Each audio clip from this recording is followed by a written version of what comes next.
आज का हमारा टॉपिक है अध्यारोपण का सिद्धांत। अध्यारोपण का सिद्धांत मतलब कि अनेक आवेशों के बीच वैद्युत बल। मान के चलिए हमारे पास कोई निकाय है, इसके अंदर n आवेश हो सकते हैं। अभी फिलहाल के लिए हमने 6 लिए हुए हैं।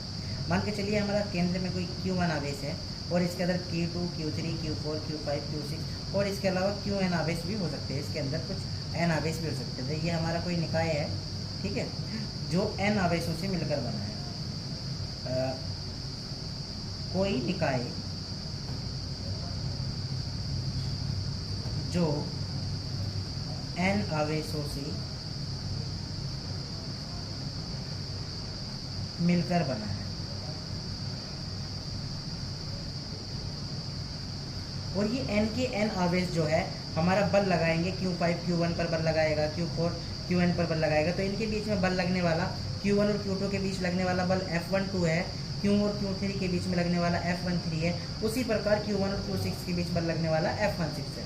तो हम कह सकते हैं कि कुल वैद्युत बल,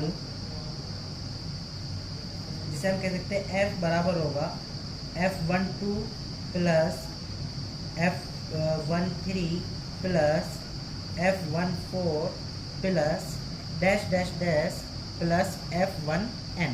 अगर हमारे पास n आवेश है तो n के n द्वारा इस पर बल लगेगा। तो हम कह सकते हैं कि F1 बराबर हो जाएगा 1/4 पाई एप्सिलॉन नॉट क्यू के माध्यम का पैरावैद्युतांक है, के Q1 Q2 बटे के R21 का स्क्वायर और इसका जो एकांक सदिश है वो हो जाएगा R121 plus 1/4 pi epsilon not के Q2 Q3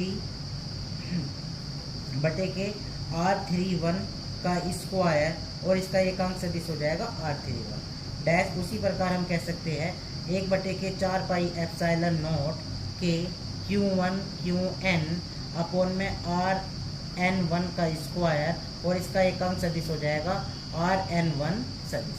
अगर हम एकांक सदिश के लिए बात कह सकते हैं तो इसमें 1/4 पाई एप्सिलॉन नॉट के हर जगह पर कॉमन है तो हम उसे कॉमन ले सकते हैं। तो अंदर कितना बचेगा हमारे पास 1/4 पाई एप्सिलॉन नॉट के और Q1 जो है हर किसी के पास है तो हम Q1 को भी कॉमन ले सकते हैं। तो हमारे पास बचेगा Q2 अपॉन में R21 का स्क्वायर और एकांक सदिश हो जाएगा R21 प्लस Q3 बटे में R31 का स्क्वायर और एकांक सदिश हो जाएगा R31 और डैश प्लस Qn अपॉन में Rn1 और ये हो जाएगा Rn1 का एकांक सदिश। ये हमारा कुल वैद्युत बल हो जाएगा। अगर हमें इसकी दिशा को चेंज करना हो, मान के चलिए वही एकांक सदिश का मान लिखना हो, तो हम कह सकते हैं कि F बराबर हो जाएगा Q1 अपॉन में 4 पाई एप्सिलॉन नॉट और ये हो जाएगा हमारा K और Q2 बटे में R21 का मान हो जाएगा R2 माइनस के R1। R21 मतलब कि R2 से R1 की ओर जाएंगे तो इसकी वैल्यू हो जाएगी R1 माइनस के R2 का एकांक सदिश स्क्वायर और इसका मात्रक हो जाएगा R2 सदिश माइनस के ये R1 सदिश माइनस के R2 अपॉन में R1 माइनस के R2। ठीक है, ये परिमाण है। ये क्या है? परिमाण है। प्लस उसी प्रकार से हम कह सकते हैं कि Q3 अपॉन में R1 माइनस के R3 और इसका एकांक सदिश हो जाएगा तुम्हारा R1 सदिश माइनस के R3 अपॉन में R1 माइनस के R3 प्लस डैश। उसी प्रकार हम कह सकते हैं dash dash dash plus Qn upon में R1 माइनस के Rn और का स्क्वायर और R1 माइनस के Rn ये सदिश है और बटे में इनका परिमाण R1 माइनस के Rn का स्क्वायर। ठीक है, तो इसके लिए हम कह सकते हैं कि 1/4 पाई एप्सिलॉन नॉट ये Q1 जो है हमारा हर किसी के पास है तो हम कह सकते हैं Q1 और ये कितना हो जाएगा Q2 बटे के R1 माइनस के R2 की पावर 3 इसकी और इसकी मल्टीप्लाई हो जाएगी। ये हो जाएगा R1 माइनस के R2 सदिश। ठीक है भाई, फिर प्लस 1/के मतलब कि Q1 Q3 अपॉन में R1 माइनस के R3 की पावर 3 और सदिश हो जाएगा R1 माइनस के R3। ये सदिश है इसकी।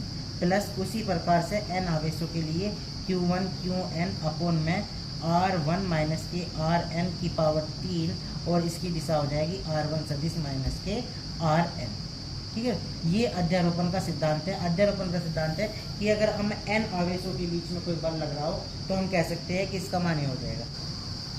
और हमारे पास मान आता है 1/4 पाई एप्सिलॉन नॉट के, ये हो जाएगी हमारी वैल्यू Q1 Q2 अपॉन में R1 माइनस के R2 की पावर 3 और इसकी दिशा हो जाएगी R1 माइनस के R2। ये सदिश है और ये परिमाण है।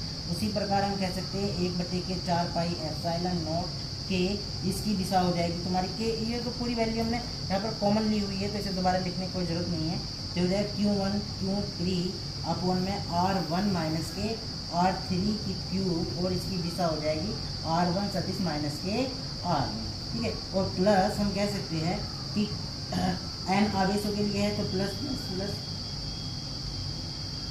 Q1 Qn बटे में R1 माइनस के Rn की पावर 3 और ये हो जाएगा R1 माइनस के Rn सदिश।